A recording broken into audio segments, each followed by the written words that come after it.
Bonjour mes amis, comment allez-vous aujourd'hui? Est-ce que vous avez un animal chez vous à la maison? Est-ce que vous aimez en avoir un? Par exemple un chien, un chat? Voyons voir ensemble quel animal Léa aimerait avoir. Léa à l'animalerie. En allant faire les courses avec sa mère, Léa aperçoit une animalerie. En s'approchant de la vitrine, elle remarque un petit chiot tout mignon dans une niche. « Maman, dit-elle à sa mère, ce petit chien est tellement mignon. Est-ce qu'on peut l'acheter? J'ai envie de l'adopter et de prendre soin de lui. Il sera mon meilleur ami. » Léa, ton idée est bonne, mais pour avoir un chien, tu dois être prête à de nombreuses responsabilités. Lui donner à manger et à boire, le baigner, le prendre en promenade et surtout l'aimer. À mon avis, nous devons nous documenter sur la vie des chiens avant d'en acheter un. Qu'en penses-tu? D'accord, maman. L'idée de la mère de Léa est en fait très bonne. Il est important de connaître la vie d'un animal avant de l'avoir chez nous. Et je vous invite aujourd'hui à suivre cet épisode et précisément ce texte pour voir avec moi qu'est-ce qui s'est passé.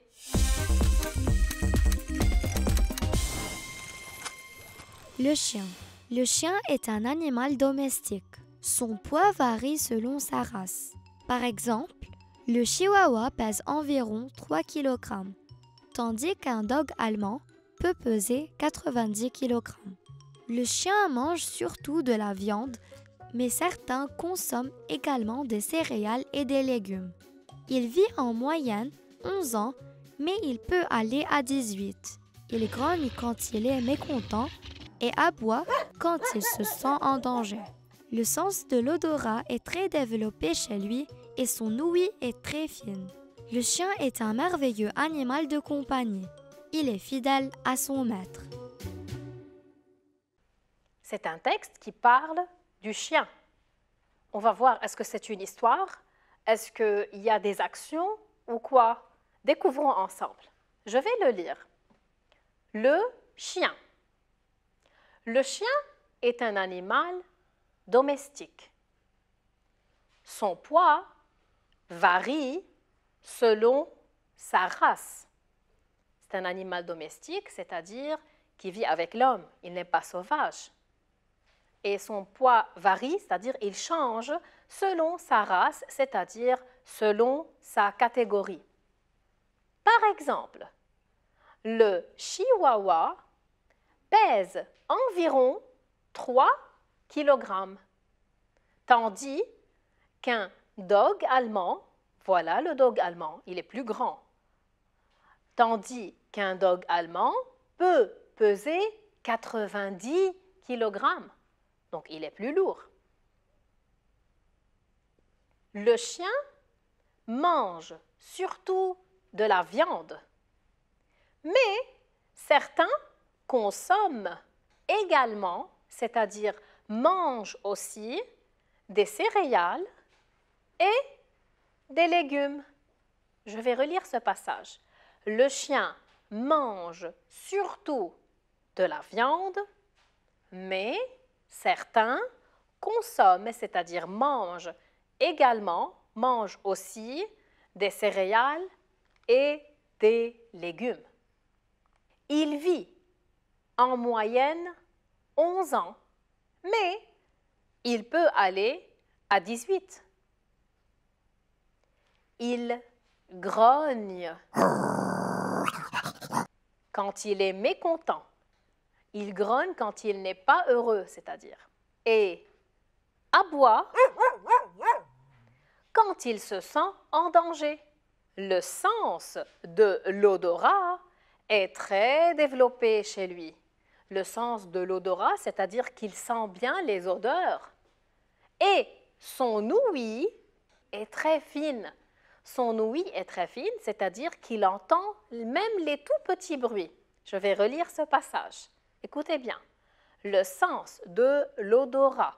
Rappelez-vous, le mot odorat vous rappelle le mot odeur. Donc, il sent toutes les odeurs. Le sens de l'odorat est très développé chez lui. Il peut sentir toutes les odeurs, et de loin aussi.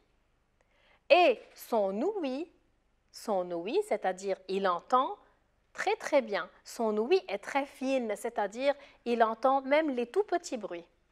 Le chien est un merveilleux animal de compagnie.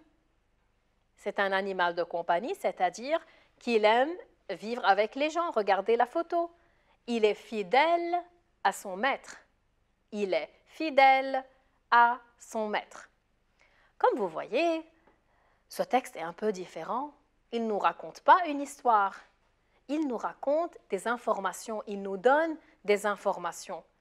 À votre avis, ces informations sont-elles réelles? Est-ce qu'elles sont vraies ou bien imaginaires? Bien sûr qu'elles sont vraies. Elles sont même des informations scientifiques. Il y a des genres de textes qui ne racontent pas des histoires imaginaires ou même des histoires réelles. Des textes où il n'y a pas de personnages, où il n'y a pas d'action, il n'y a pas de temps, il n'y a pas de lieu. Ce sont des textes scientifiques qui nous racontent sur la vie d'un animal, par exemple, ou bien qui nous racontent sur les habitants d'un pays. Ce sont des textes scientifiques. Je vais revoir avec vous ce texte, mais regardez qu'est-ce qui va changer. De nouveau, le chien est un animal domestique. Son poids varie selon sa race. Remarquez qu'il y a des mots qui sont en rouge, comme est et comme varie. Ce sont quoi? Des noms? Ce sont des adjectifs ou ce sont des verbes? Ce sont des verbes, bravo. Le chien est un animal domestique, c'est le verbe être. Son poids varie, c'est le verbe varier, ce sont des verbes alors. Est-ce qu'ils sont conjugués au passé, au futur ou au présent? Le chien est un animal domestique, bravo, c'est le présent de l'indicatif. Son poids varie, c'est le présent de l'indicatif. Voyons voir dans ce passage. Par exemple, le chihuahua pèse, c'est le verbe peser. Il pèse, il est conjugué aussi au présent, on le voit en rouge. Il pèse environ 3 kg, tandis qu'un dog allemand peut peser 90 kg. Pèse, il est conjugué au présent de l'indicatif. Vous voyez, ils sont marqués en rouge. Voyons voir où sont les verbes. Il y a un verbe ici, mais moi je peux en trouver un autre. Je vais voir si vous allez le trouver aussi. Le chien mange surtout de la viande, mais certains consomment également des céréales et des légumes. Consomme est déjà marqué en rouge. C'est un verbe, bravo, qui est conjugué au présent de l'indicatif. Est-ce que vous pouvez trouver un autre verbe ici qui n'est pas marqué en rouge? Mange, bravo! Le chien mange, c'est le verbe manger. Ce verbe est aussi conjugué au présent de l'indicatif. Alors, mange, consomme. Ces deux verbes veulent dire la même chose. Ils sont tous les deux conjugués au présent de l'indicatif. Il vit. Vit, c'est le verbe vivre qui est conjugué au présent de l'indicatif aussi. Il grogne. On ne l'a pas marqué en rouge, mais c'est aussi un verbe. C'est le verbe grogner qui est conjugué au présent de l'indicatif. Quand il est, c'est le verbe être. Quand il est mécontent. Et aboie, verbe aboyer, au présent de l'indicatif, quand il se sent en danger. Se sent est un verbe. C'est le verbe se sentir. Se sentir, il est conjugué au présent de l'indicatif. Le sens de l'odorat est très développé chez lui et son ouïe est très fine. Les deux verbes apparaissent en rouge. Ici, j'ai le verbe être dans les deux cas. C'est une seule phrase, attention, qui contient deux verbes conjugués. Le chien est, vous voyez combien de fois on a répété le verbe être? c'est le verbe être au présent. Il est fidèle à son maître. Dans tous les verbes qu'on vient de voir, on a employé le présent de l'indicatif. Mais on se pose une question.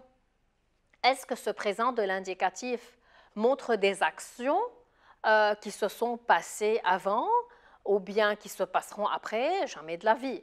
Le présent ne peut pas exprimer des actions qui se passeront dans le futur. Alors, qu'est-ce qu'il exprime? Quand je dis « le chien est un animal de compagnie, il est fidèle », ce sont des actions qui sont toujours vraies. On l'appelle le présent de vérité générale, c'est-à-dire un présent qui est toujours vrai. Ce sont des informations scientifiques qui sont toujours vraies. Bravo. Alors, on vient de voir aujourd'hui que le présent de l'indicatif peut être employé parfois dans des textes pareils, dans des textes scientifiques qui racontent par exemple la vie d'un animal ou la vie des habitants d'un pays ou bien une réalité scientifique qui s'est déroulée à travers l'histoire. Et on utilise dans ce genre de textes, ces textes qu'on appelle des textes scientifiques, des textes informatifs, on utilise le présent de l'indicatif qui est un présent de vérité générale, qui exprime des actions qui sont toujours vraies. Vous aussi, je vais vous inviter à la fin à être toujours prêt à faire des recherches lorsque vous voulez acheter par exemple quelque chose ou bien vous voulez voir si cet animal est domestique ou bien il est sauvage, de quoi il se nourrit ou bien ce pays où il existe. Vous pouvez bien sûr consulter l'Internet ou bien des encyclopédies aussi et des dictionnaires pour voir ces genres de textes-là. J'espère que vous avez apprécié l'épisode d'aujourd'hui. Je vous remercie parce que vous avez été très attentifs et je vous dis au revoir, à la prochaine.